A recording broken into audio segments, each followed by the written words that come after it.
Hello, you're watching Avenue X. Today I want to talk about two dramas that have recently started airing as the second and the third drama of the four dramas that are airing in a row that are all led by a popular actor, and they're all period idol dramas. After I've talked about The Blood River and He Zhuan, this time it's 水龙吟 and 天地剑心, Whispers of Fate on Mango, led by Luo Yunxi, and then Sword and Beloved on iQIYI, led by Cheng Yi. There are a couple of things that's quite interesting about these two dramas, not only because one aired on the 24th, the other 25th, they're also both shot very close to each other. For Whispers of Fate 水龙吟, it started shooting at the very end of 2023, and then they finished shooting it April 2024. For Sword and Beloved, it started shooting 1 month after and then finished around May. Maybe at some point they were literally physically next door in Hengdian, who knows. And the other thing that's similar about these two period dramas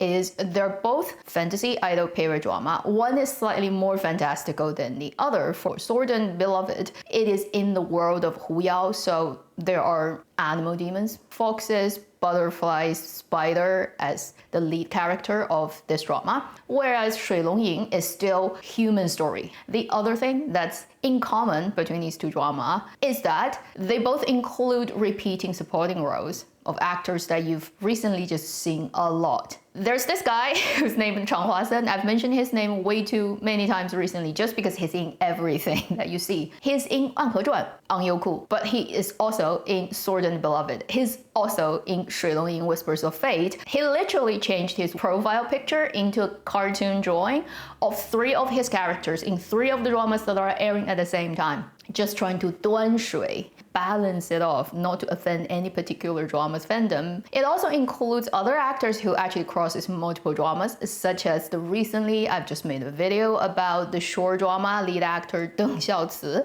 who again happens to be in Sword and Beloved and Whispers of Fate, although both as very peripheral supporting actors, still he's in it. As if that's not enough, you also have another things in common that is absolutely funny, which is wherever you go, whoever is the male lead, you can be guaranteed that 80% of the time you're gonna see a person's name in the OST list.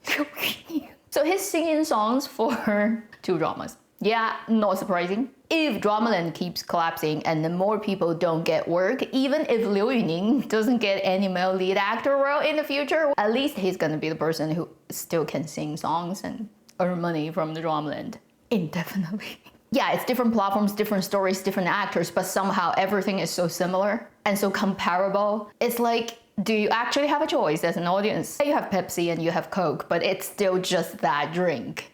The Democrats, you have the Republicans, but do you really have a choice?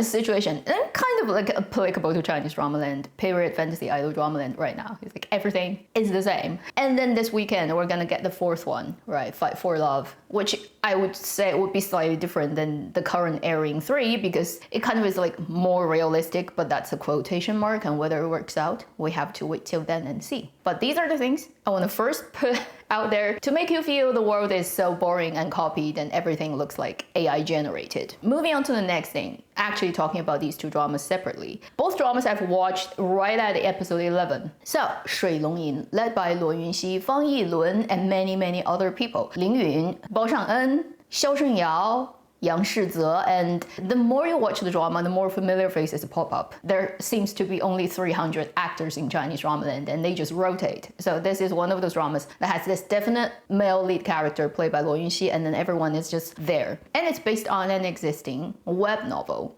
It is in this fictional period 武侠/ 玄幻 world where people do have like superpowers, like they can disappear into a cloud and float in the air and having high CG flashing kind of like crazy whatever fighting skills. But they're not gods. In this world, there's like not immortal kind of setup. They're still humans, and our male lead character is somebody who, as the story starts, got out of a kind of hermit life, decided to go into the world to investigate a couple of cases and then find somebody who's important to him but who has very much wronged him, and they had a very big fallout, and it's kind of a huge misunderstanding, and they're right now at the point where they want to kill each other. But our male lead character is like, I'm a good guy, you actually misunderstood, I'm gonna find you and trying to right the wrongs of our past kind of story. So the other person who is used to be his like good bro and now is like arch enemy, is played by Fang Yilun. Don't need to go into details. If you want to watch the drama, you should watch it yourself. I watched 11 episodes and you have to put everything in perspective in terms of by comparison. So if you're comparing it to another Luo Yunxi led period fantasy drama that has come out in the last couple of years that has gotten somewhere in terms of its popularity, that would be Till the End of the Moon still, although in between there are other dramas, but then it didn't do that well. If you compare to that drama, this drama looks to me like not as painful because that drama has really odd color and very over the top makeup. Whispers of Fate doesn't look as bad. The color is still there. Somehow the orange eyeshadow is, for whatever reason, something that he just wants to do for every role he does, which I don't get, but it's less crazy than the other drama. Also, this drama doesn't go to the over skin smoothing side. You can see skin texture of all the actors and they all look very good. You know, like people actually don't need skin smoothing at the end of the day. What they did was they lit the scenes with a very unfortunately not cinematic lighting. So it's extremely flat, almost in every scene you can see. So it's like light actually doesn't come from any reasonable places. You don't know where the source is. It's just like everywhere they go, it's very flat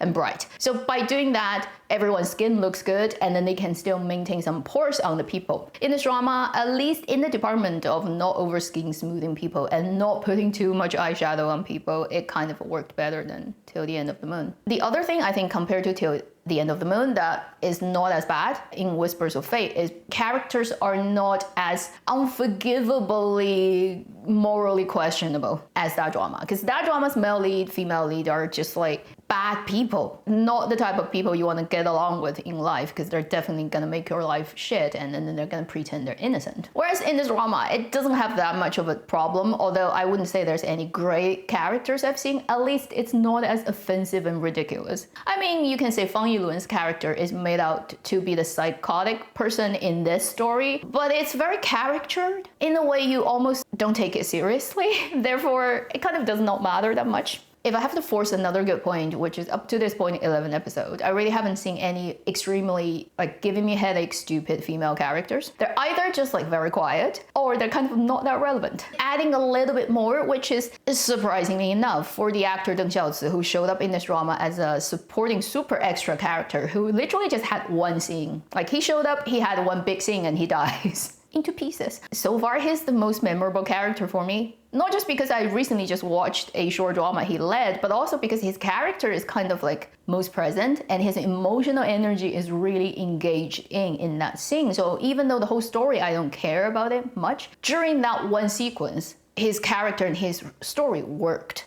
Okay, good things aside. Now let's talk about problems. Aesthetic-wise, it's not my cup of tea. Color grading is very mango, that kind of orange, pinkish look and very flat. There's one big problem while I was watching this drama that gave me a lot of pain. The over-feminizing of male characters in their styling. Think about Luo Yunxi, Fang Yilun, also Wang Yilun, who would also show up at some point, and even to some extent Yang Shize's character. It's from the makeup, the eyeliners, it's from all the dangling bits they wear in their hair that is so overwhelmingly complicated and even more girly than most of the female characters in this drama. What is that? Can somebody explain to me what is he wearing? And Yang Shize, okay, he doesn't look that weird, but he has almost like a religious kind of like god looking in this drama with white hair, and his hairstyle, sorry, reminds me of this animation from Japan years and years ago. I know, it kind of shows you how old I am, but the first time he showed up, I literally bursted into laughter. I still remember the songs from things, you know. I have a ridiculous memory of OSTs. Anyway, these guys, they've all been in other dramas where they look normal. Think about A Journey to Love, how good Fang Yilun looked. Maximum crazy look he would get is like having a feather in his hair. And even think back in Word of Honor, because recently I've rewatched it, sorry, so it's like forefront of my mind. Think about basically Wen Kexing. He's a peacock character and he just has one hairpin. Or if he's not wearing the hairpin, he's wearing this one thing on his hair, that's it, like a crown. Either it's just that or a hairpin. He doesn't even do it like at the same time. And nobody would ever think of him not as a peacock. And yet, in this one, it's almost like they can't trust in the actors to bring out any kind of peacockness if their characters need it. They have to just do that on their face with the makeup, with all the jewelries that's over the top on their clothing, on their head, like the fur that looks ridiculous, all the decorative details that's like they've robbed Yiwu, the little merchandise production capital of the world. It looks so ridiculous. And it feminizes these men to the point where I can't watch it as a straight woman and not feeling weird. 吸不到阳气, okay? Watching these dramas, I can't get any young energy. This is one of the worst things about this drama, right? That made it absolutely painful to look at all the guys most of the time. Like even old guys, look at this actor. He's a veteran actor and proper wuxia actor who can actually fight, and he's active in the industry for like 3 decades or something, and he's played really good characters previously. Now he's like 50 years old, something like, you know, the dad generation actor. Why do they have to dress him up like with that kind of costume and detail and hair? Oh my god. It's my problem, okay? I can't deal with guys looking like more girly than girls in the proper like period idol drama where everybody is supposed to be straight. And somehow this is becoming a trend. Like a lot of period dramas are overdressing their male lead characters with so much design detail and over-the-top heavy makeup. Also, unfortunately, people using music instrument in this drama as weapons. One is using pipa, the other is using guqin. And basically this time they really go overboard. They literally use it as bows. So they're pulling the strings to fight the other person, and they get stretching it on the instrument in this most weird over-the-top way. I'm like, oh, you are absolutely butchering the instruments. You're gonna break the instrument. I mean, the string would have snapped long before you can pull it to that level. And even when they're putting it down and playing it, it's all wrong. Again, placing it wrong, playing it wrong, nothing looks good. Totally doesn't respect the nature of the instrument, doesn't respect nature of physics, but I guess people float in the air in this drama, so it does not matter. And paying for me. Anybody who wants any reference about guqin can check out my older video talking about like do it right, how you should do it right in dramas, and how it often doesn't get done right. The last thing would be, so far the 11th episode, it's kind of trying to make it look like semi-detective drama because there are cases happening, taking the plot forward. And in terms of the case breaking, it's absolutely nothing worth watching about. I don't know, like whether you can call it insulting your intelligence, probably not to that level, but it's absolutely boring and not interesting at all. Finally, I'd say Luo Yunxi playing the lead role of this drama, it is not as unbearable as Tan Taijing from Till the End of the Moon, but it's not that much better. There's this level of overconfidence that's in the drama, almost like because the character knows he's the lead character and he's the definitive lead, and kind of the whole drama exists because Luo Yunxi is the lead, otherwise it would not exist. So there's this exceeding out of the reasonable boundary of the imaginary space of a storytelling level of confidence that the character is constantly exuding because he knows where it's going. He's always going to be safe. He's never actually going to go into any jeopardy, and if it is the case, it's just to basically show the fandoms, the sort of set scenes that people are looking for. Like, he got injured, blood is coming out, oh my god, he's so poor thing, like he looks so pretty. They put it out there as if it's KPI, you have to do it, but whether it's in any way helping the story, helping the characters, any of the dramatic functions, narrative purposes does not exist. It's a highly sort of self-indulgent still kind of story for the lead actor to just swim in a world that have full control as a god and have fun. I've done my best to watch 11 episodes of it. I'm not going back. Moving on to the next thing, Sword and Beloved. So it aired one day after Whispers of Fate on iQIYI. It's 36 episodes, just like pretty much every 恒星引力 drama these days. And it's the third drama in this IP adaptation from animation. Chronologically, it happens right after the second one. So our male lead character is the son of the leading character of the 六十诗人 Zhang Yunlong one. And in this current one, Zhang Yunlong character is played by Zhang Zhiyao, and it's like 20 years later, grumpy old dad.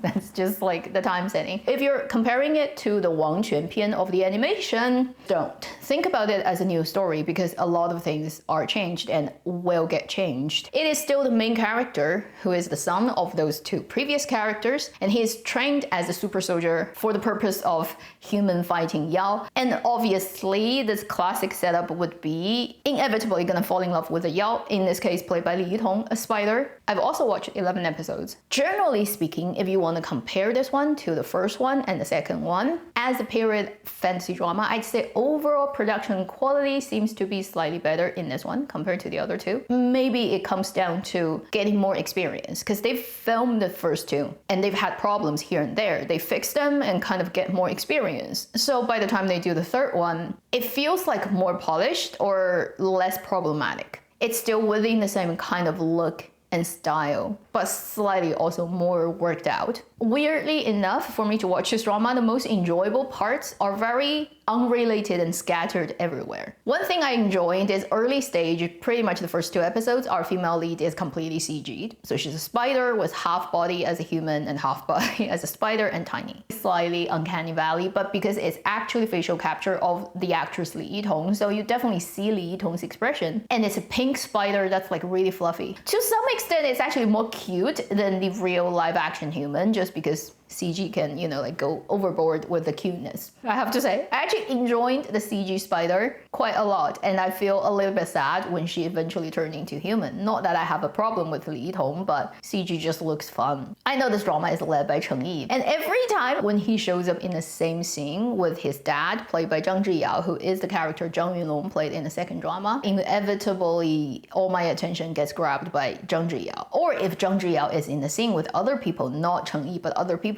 I still look at him like he's old now. Okay, you have to recognize he's in his 50s, I think. Pretty much like the same generation as Zhang Zhiling. But oh my god, there's the saying, which is even when the Ferrari is old, it is still a vintage Ferrari. Okay, so this guy is a vintage Ferrari, and even with all the wrinkles and the aged look, he's still so handsome and charismatic. It just has a presence. Like this. When the shot is on him, he's the lead actor. As the leading actors for Cheng Yi and Li Yitong, right? And then for the drama itself, what are the good and bad things? I would say the good things is there's no clear things that will heavily impede your enjoyment, not really having that much of a problem in any specific department. So you can keep watching it. In the first Hu Yao and second one, both dramas had points for me that makes it really hard for me to keep watching. I'm like, ugh. Whereas this drama doesn't have something like that will make me not even want to click it open. But it also doesn't have anything that will really make me want to click it open. Then what are the things that makes it, like I said, if you don't watch it, if I don't watch it, I really don't miss it. And so far by 11 episodes, I really haven't in any way kind of formed a relationship with the characters. I don't care about what happens to them. So I'm thinking why it's working like that. First, I feel between Cheng Yi and Li Yitong, there really is no chemistry. Disregard whether it's based on the original IP or they rewrite anything, just based on what you see in the drama. It's such an archaic relationship in the fantasy idol drama of Chinese dramaland that you've seen it repeated too many times to a point where you become completely numb about this kind of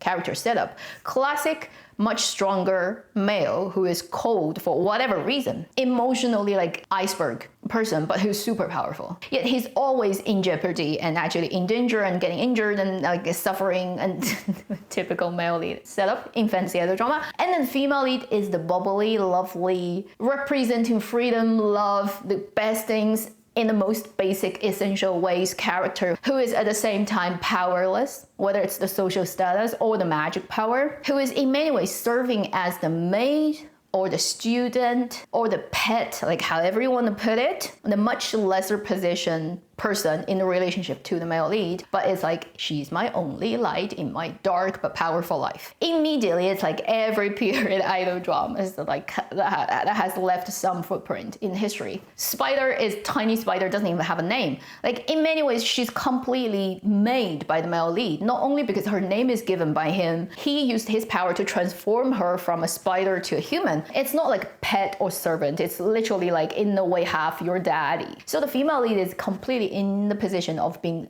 of service to the male, and she completely thinks of him as the maker and my god, and everything that's gonna happen in this kind of storytelling structure, you know exactly like the stages of how the power between these two people is gonna get played out. 10 miles ahead, you see it, and narrative becomes like completely lacking of any element of surprise. So it's like going through motions. The second thing, unfortunately, it's working on me like that. Due to the success of A Dream Within a Dream back in June and July this year, Li Yitong's Song Yimeng using her own voice is so lively and bubbly and in my head that when she gets dubbed in this drama, where both leads are actually dubbed in this drama, it's not watchable. And they dubbed her with this sweet, maybe suiting for the character on paper voice, but because she so is not having that voice in real life, and I so know what she sounds like now because of I've watched that drama way too many times. Now I can't watch this drama. And once she has this sweet little girly voice, it seals her magic.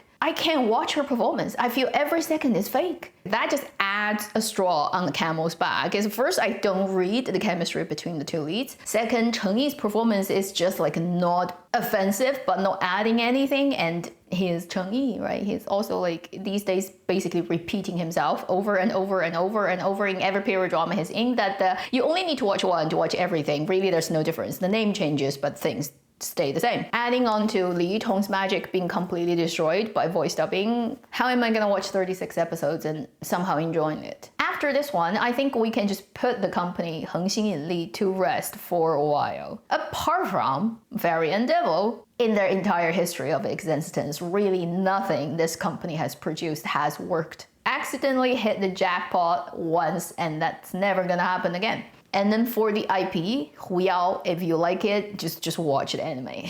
I mean, that's the real story, right? The live action is just like a Ponzi scheme. And one last thing I would add before I go, which I've realized after watching Blood River, Whispers of Fate, and then Sword and Beloved. One thing that none of them did well, and it may contribute to the fact that it's not really interesting for me to watch any of them, is none of those dramas had great OST. Whether it's the ones that's written at the beginning or the end, the sung one, the ones with lyrics sung by popular singers and stuff, or just the music, background track. I've watched all 3 dramas, pretty much all up to like 10, episode 10, 11, that type of thing. And I can honestly tell you, putting down iPad, trying to hum any tune coming from any of these 3 dramas, I can't do it. Can't remember even one tune. All great dramas that I've liked in the past, whether it's contemporary or period, I can instantly hum multiple soundtrack music from those dramas. And it actually bothers me because often when I was in school back in the days, often when I was under pressure and taking exams, my brain will start to play music that I can't control. I don't know which tune is going to show up, and they're going to show up. And once they show up, they don't stop. Like they have to run through the whole thing, and I have to hear it in my head. It is absolute nightmare when I'm trying to do exams and answering questions and my CD in my head is running. It's one of those things I always had to suffer during my school years. So I had this weird thing about if I remember a song from a drama or film, it so stuck with me and I can't control when they come out. Any dramas I can think of in the past that I liked, I can immediately open the album and play it in my head. Yet for these 3 dramas I've watched recently, each over 10 episodes, I can tell you, I cannot remember anything. And it's not the case earlier on this year. Dream Within a Dream, it had some of the best OSTs I've heard in the last couple of years of dramas. Even a drama as cheap as A Moment But Forever, you just cannot not remember those songs. And it's like so integrated with the imagery, and it's so emotionally like resonating. Whereas these 3 dramas, the only thing I would remember is they are so freaking loud. When they are fighting, a million swords, huge CG in the back. Ooh, the ocean is flying, like the waves is splattering everywhere. People are like chopping each other down. You hear loudness. I only remember noise and super loudness, and it was like it kind of shows first is it's done hastily and it's just like people just want to get it done. They don't care about quality. Second is probably the story itself is not that good, so the music writer is not inspired and they really don't feel it, because music is so much to do with feeling. If you can't feel it, like good luck writing a suitable music. It probably will never happen, even when you're a genius. At the end of this, I highly appreciate it. I would want to say that again for my subscribers on my channel. If you've stayed with me for like longer than a year or 2, you know like how much a buzzkiller I am about Chinese dramas. What I sound like in all the videos I talk about dramas is already a amped up and happier version in real life in my private chat groups with my drama watching friends. I'm a lot more depressing to hear and a lot more critical and a lot more nastier and a much crueler commentator. I've seen other people talking about dramas and they're so kind and nice. And if you're still staying with my channel, I highly appreciate, because you don't have to do that. And for people who don't hold the same opinion as I do, but still like don't hate me, you're very advanced human beings. And I highly appreciate your existence. That should be the end of this video. Thank you for watching Avenue X. I'll see you in my next video. Meanwhile, live long and happy drama watching.